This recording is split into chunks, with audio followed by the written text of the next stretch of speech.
Hi,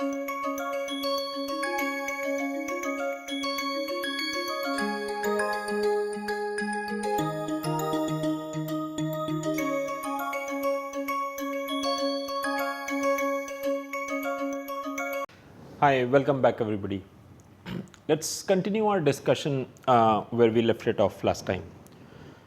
So, the scenario that we are discussing is that we have a flask, we allow for E. coli growth in it, we start with one individual, which is a really hard thing to do, to seed a culture with only one individual, but it does not change anything. And after allowing sufficient time for growth, the number of individuals increases to 10 power 11, and the number of cell divisions here is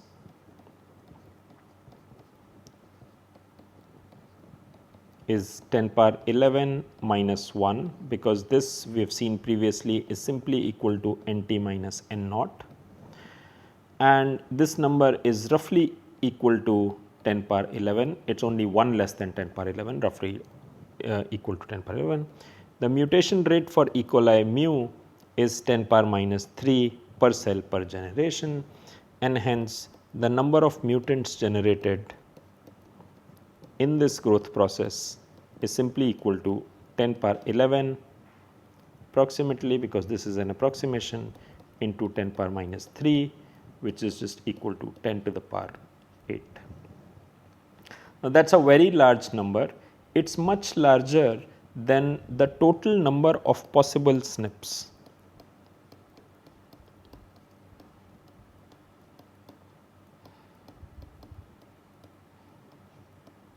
Which we saw is just equal to 1.5 into 10 power 7.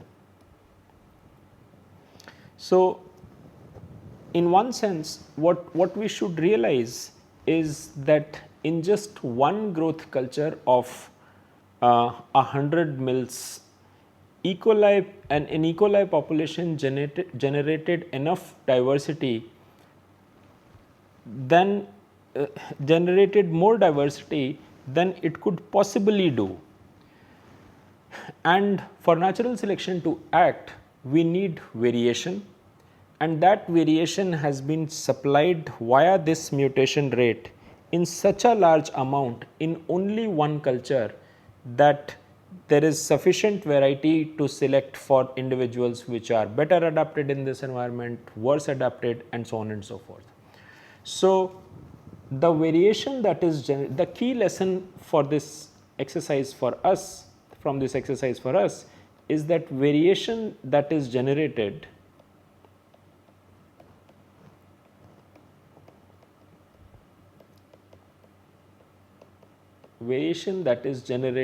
in a microbial population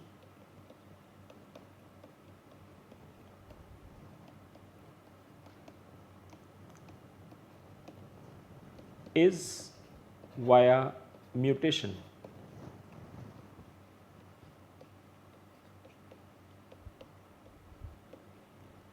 And that, as we will see, is extremely important. And so, we started with one genotype, but this genotype, after at some time for growth, gives us individuals which are different from each other. These are all individuals which are carrying one mutation or the other. So, this individual is not, and so on and so forth.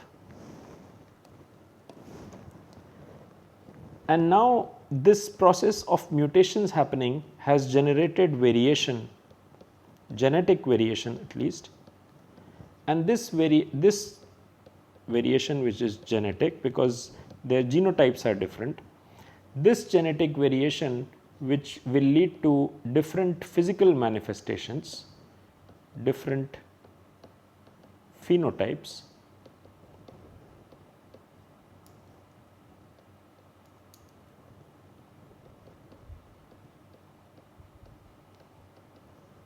and natural selection acts on this.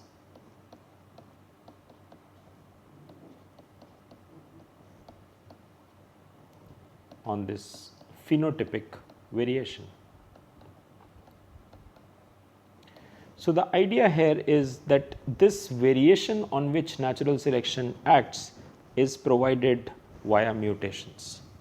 All right, a couple more points before we leave this discussion for now is that how many generations happened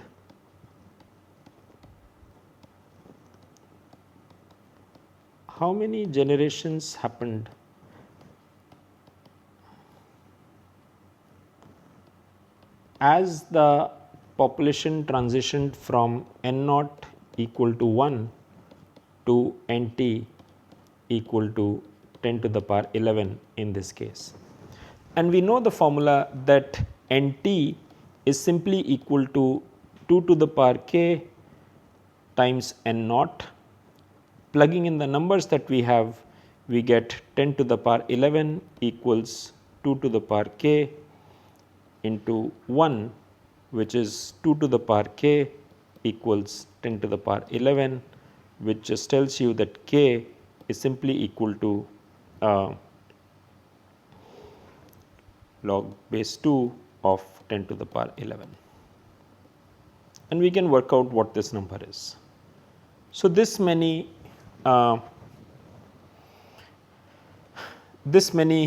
generations happened. The number of cell divisions of course was obviously equal to approximately 10 to the power 11, but this is the number of generations happened in this process. One more feature associated with this growth process is that when we seeded our culture with this one individual is going to divide first. So, that happens after generation 1, that is just this is generation 1. In generation 1, because we started with only one individual, only one cell division happened.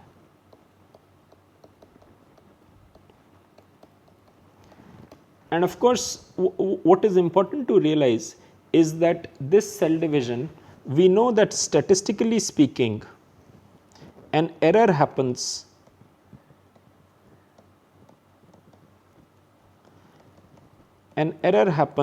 once every 1000 divisions. An error happens with that frequency, but that once in 1000 is a stochastic process, it is a random process. Sometimes it might be the first division, sometimes it might be the last of the 1000 divisions. Sometimes it may not happen in the first 1000, but it may happen twice in the second 1000, and so on and so forth. So, these are when we say when we make a statement like this is a statistical statement which is held true over very large number of divisions. So, it is possible that when this individual's DNA was copied, and DNA I am representing that by straight lines, it is possible that one mutation happened right there in the first division that happened in the flask itself. Let us say there was a here which changed to G. So, that is the change that happened. But what we want to acknowledge here is that in the next division, these two individuals will replicate, giving us 4 individuals after 2 generations. So, in generation 2, only 2 cell divisions.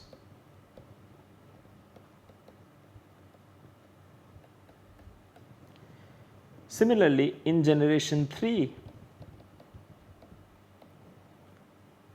the number of divisions will be each one of these 4 will now divide. So, the number of divisions will be 4, and we can generalize this, that after k generations, in the kth generation, the number of cell divisions is simply going to be equal to 2 to the power k minus 1. What this means, so in the first generation the number of cell divisions was 2 to the power 0, in the second generation it was 2 to the power 1, in the third generation it was 2 to the power 2, in the kth generation it is 2 to the power k minus 1. What that means is that what we can this implies that number of divisions is increasing as generation number is increasing, but we know that number of mutations is just equal to number of divisions by 1000 or number of divisions times 10 power minus 3, that 10 power minus 3 is in the denominator here, so that is 10 power 3. So, the more the number of divisions taking place in a generation, the more the number of mutations. And because the growth in the flask is exponentially increasing like this, there are greater number of divisions taking place later on in the growth cycle as compared to the early one. As a result of this, there is a greater chance for mutations to come up late in the flask as compared to an early one. And this has implications, because let us imagine that a mutation came up in the last division. So, this is after some number of generations, there is only room for one more generation of growth, and after that all nutrients are exhausted. Now, the maximum number of divisions are happening in this particular last generation, and now as this individual divides, maybe this individual picks up a mutation. This is the mutation, whereas these two are without the mutation. Now, because all nutrients have been exhausted in the flask, this individual has no opportunity to further divide and for more individuals for it to carry and does not have the chance to divide, so that more individuals can carry this particular mutation that happened while this was being replicated. Compare this with the mutation that we discussed here, that this happened very, very early on. So, every individual that is born out of this individual is going to carry this mutation A to G, not because new mutations are happening, because these individuals are simply inheriting the DNA of their parent, which carried a G and not an A. So, this G here in this individual is not a result of mutation, but is simply inheriting its parent's DNA. As a result of that, at the end of the growth process, every individual in this half of this branching process resulting in this tree like structure, every individual in this half of this sketch is going to carry that G mutation. So, while the mutation happened only once, in this case in the first division itself, when the process of growth started, that mutation happened only once. Half the individuals in the population are carrying that mutation when the growth process halted, which means 10 to the power 11 divided by 2 individuals are carrying that mutation A to G, because this mutation happened early in the growth process. Compare this with the scenario where mutation happened at the last cell division, which was this mutation. This mutation only one individual carries, because after this there was no more room for further cell division, so that more individuals could carry that mutation. So, the timing of mutations is extremely important, but we know that these mistakes are happening randomly, stochastically. So, there is a big element of chance involved in processes such as this. Early mutations are fortuitous, they can spread, they have a chance. Late mutations, it is harder for them. But that has to be studied in the context of this observation, that most mutations are actually happening very late in the growth phase, and hence most mutations are not going to have this chance to spread in the population.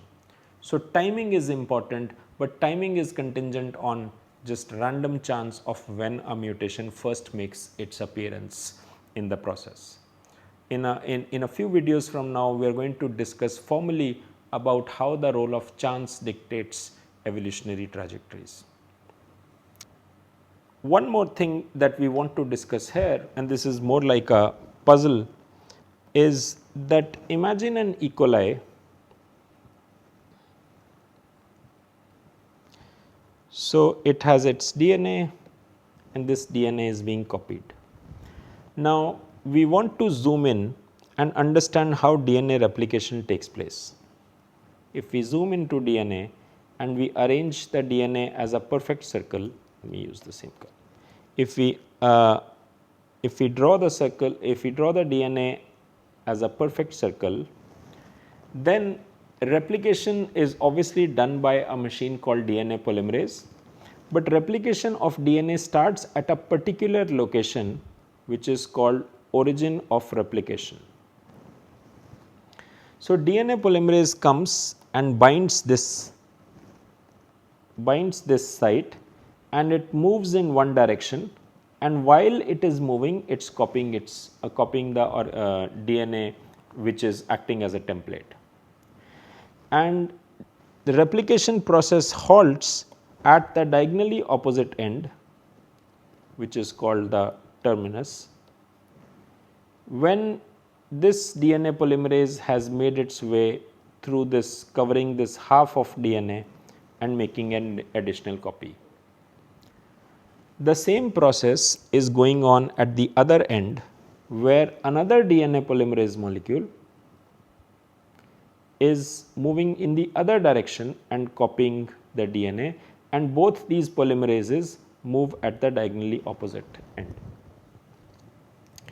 E. coli's genome we have seen is about 5 into 10 power 6 nucleotides.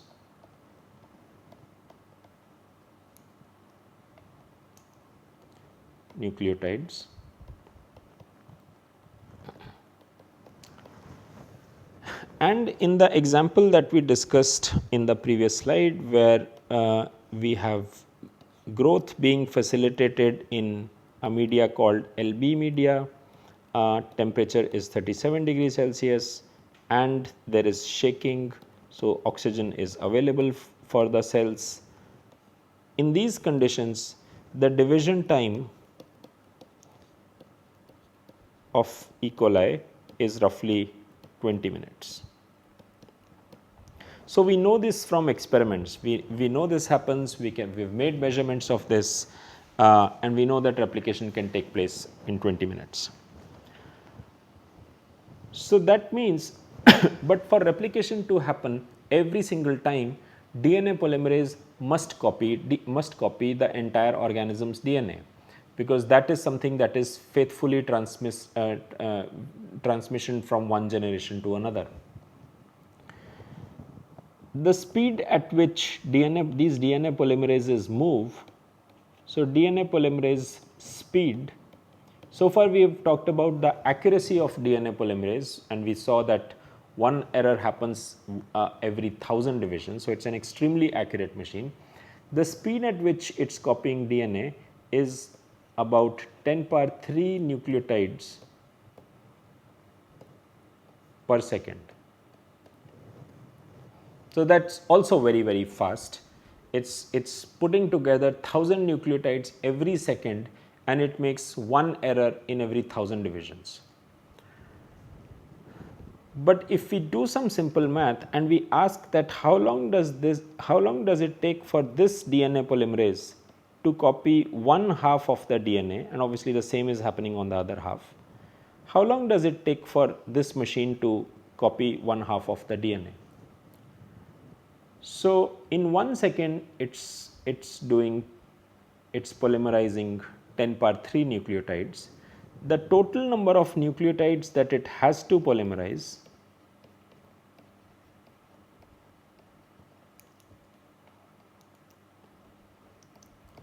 is half the genome, because the other half is simultaneously being done by the other machine.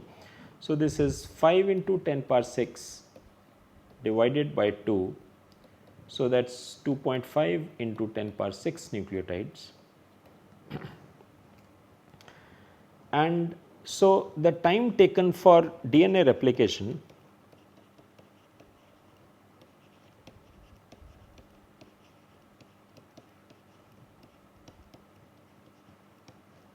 can be calculated as what is the total number of nucleotides that need to be copied, which is 2.5 into 10 power 6 nucleotides, divided by the speed at which they are being copied, which is 10 power 3 nucleotides per second. So, this cancels, seconds comes on the top, this 10 power 3 grows, this 6 goes to 3. So, this comes out to 2.5 into 10 power 3 seconds, which is 2500 seconds. Now, we just do a simple division by 60 to find out how many minutes it is. So, time for DNA replication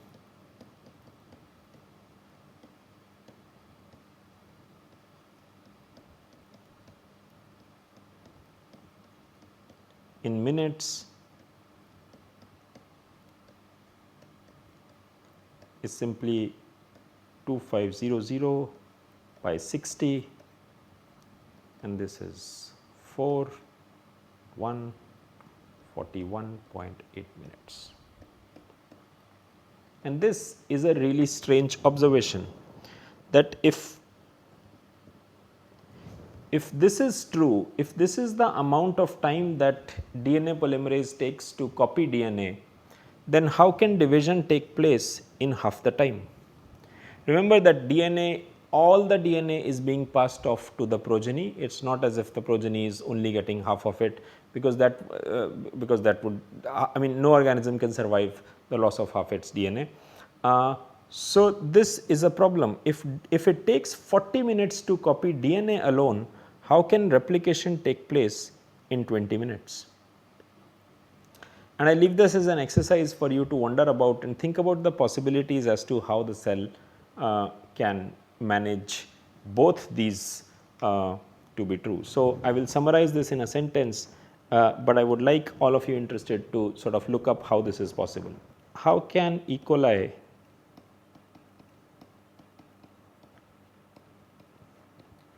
divide in 20 minutes if it takes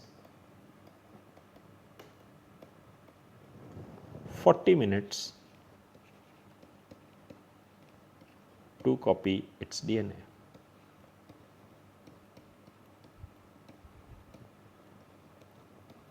That is the question that I would like all of you to sort of wonder about and look up answers. It is available online, but it is a really cool mechanism about what E. coli does to make sure that it, while it needs this, it is also able to do this. And one answer could be that, oh, if this is the DNA being copied, why not use 4 RNA polymerases? These 4, if they start from here, then each one takes about 20 minutes to do. You are sharing the load, but that is not what E. coli does. The answer is something completely different. Now, while we have sort of studied one type of mutation, there are several other types of mutations too. We have only studied one type of error that DNA polymerase makes. It's the number of the type of errors possible is actually wider than what we have discussed. So, types of errors or mutation rates.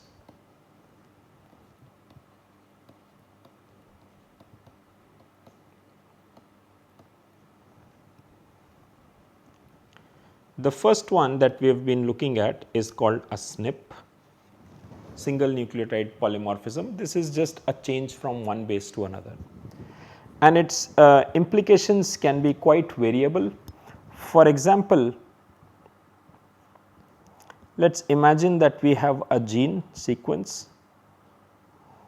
So, this starts with ATG, ends with TAA, and let us imagine that a change takes place, this mutation takes place somewhere here. This SNP could lead to several possibilities.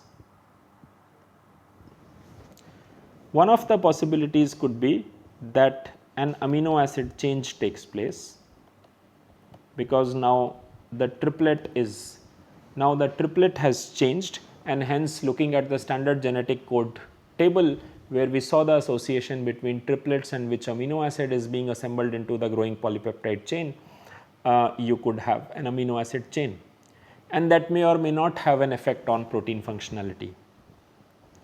The other thing that could happen is that no amino acid change, and that is also possible because we know that for several amino acids more than one triplet corresponds to the same amino acids. For example, serine has 6 codons which encode for the same amino acid. So, if the mutation happened such that the prior and the post mutation codon both correspond to serine, then no amino acid change take place despite there being a nucleotide change that took place because of the mutation. That is also possible. The third possibility is that we get a truncated protein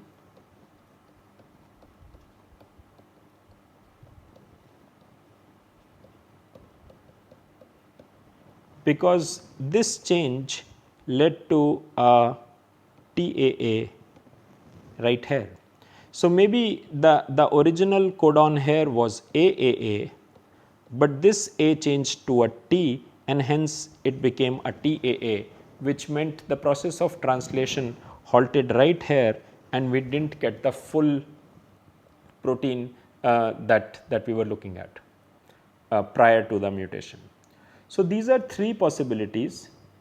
This is called a non-synonymous change.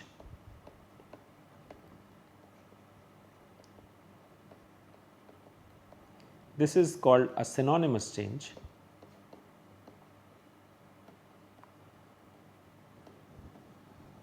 The last one is just truncated. We can have another type of a SNP where if this is the gene, then the mutation could happen not in the gene, but actually in the region outside. And what this could do is that for this gene to be expressed, RNA polymerase has to come and bind here, and maybe this mutation makes RNA polymerase coming and binding here extremely favorable, in which case prior to the mutation, so this is prior to mutation,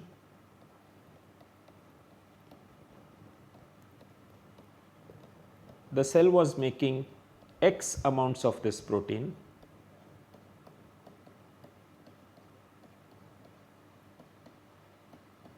after transcription and translation, but after the mutation RNA polymerase comes and binds and makes a lot more mRNA.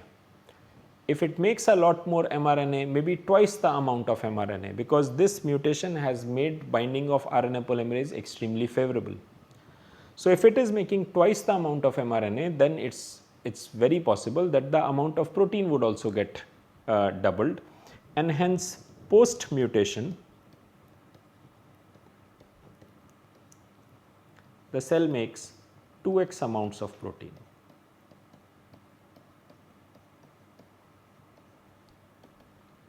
So, just this one mutation, it did not have any change in the amino acid sequence, or it did not have any change in the nucleotide sequence of the gene that it was controlling, but the mutation actually took place outside the gene, and such mutations are called regulatory mutations.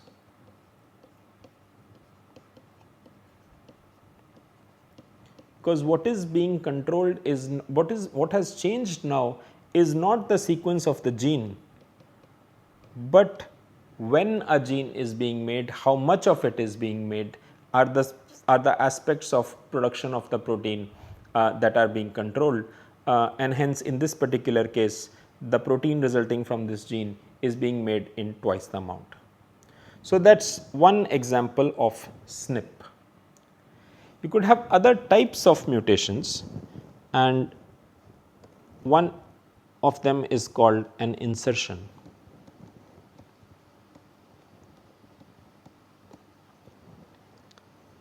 In insertion, let us imagine that the original DNA was like this and there was a gene here. But DNA polymerase makes an error, and after the error the resulting DNA looks like this.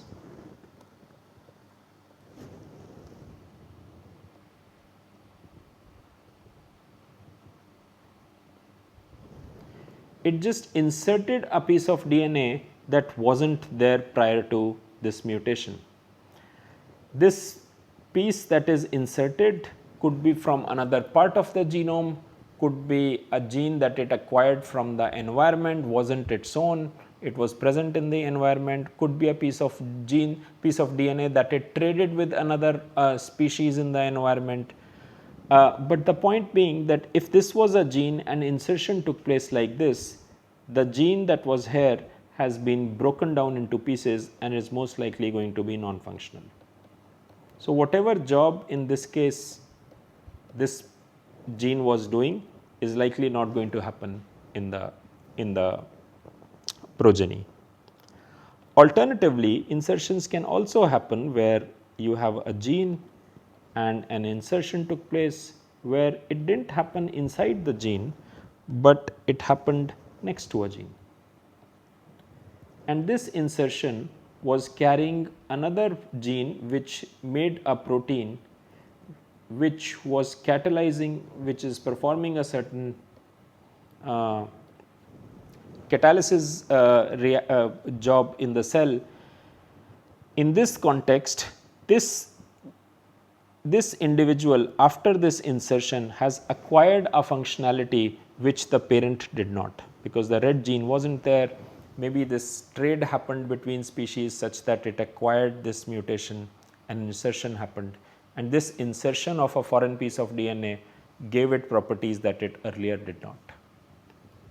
The third type of mutation is called deletion, which is the opposite of insertion. And in this case, let us imagine that you have a piece of DNA, and on this piece of DNA you have one gene, you have another gene, and you have another gene. But during the process of replication an error is made, and this error leads to deletion of parts that existed. So, the progeny's DNA looks like this and then this. The part in between got deleted.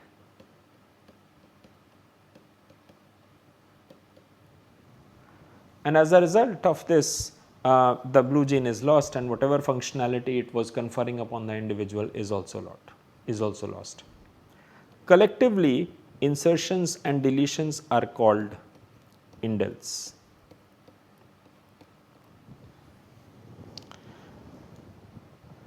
The last error that we want to talk about is called duplication.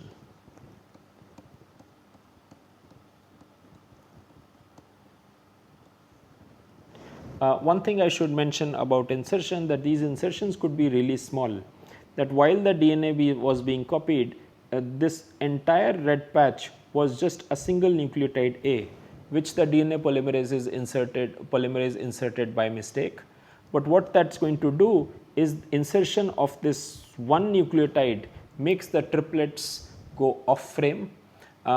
They were being read in a triplet. After transcription, the mRNA on the transcript was being read in a triplet. But now because of this A, they are going to be read in a completely different frame because everything is switched by 1. So, the amino acid sequence is going to be no longer functional.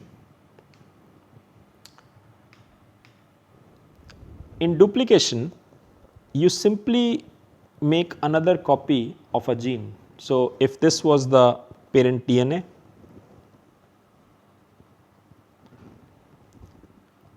in duplication the error was such that now the progeny has 2 copies of this DNA, 2 copies of this part of DNA, and in this case it has 2 copies of this red gene. And the most natural outcome here is that you get, if this was making x amounts of the protein, this one is going to make 2x amounts of this protein. So, simply doubles, and in some cases this can be beneficial, but this has other interesting implications that we will discuss towards the end of the course in some really interesting evolution experiments.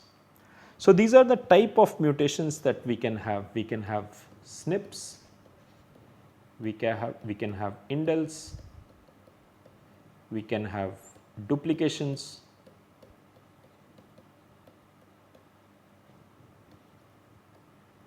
and we can have horizontal gene transfer where genes are acquired from another species or the environment and then inserted into your own genome.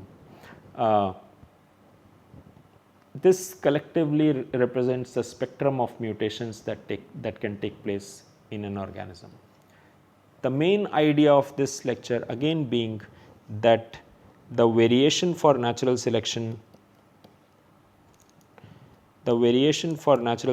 to act on comes from mutations and the diversity generated, mutations and the diversity so generated. We will see how this process is fundamentally different from when we look at eukaryotic populations in the next video.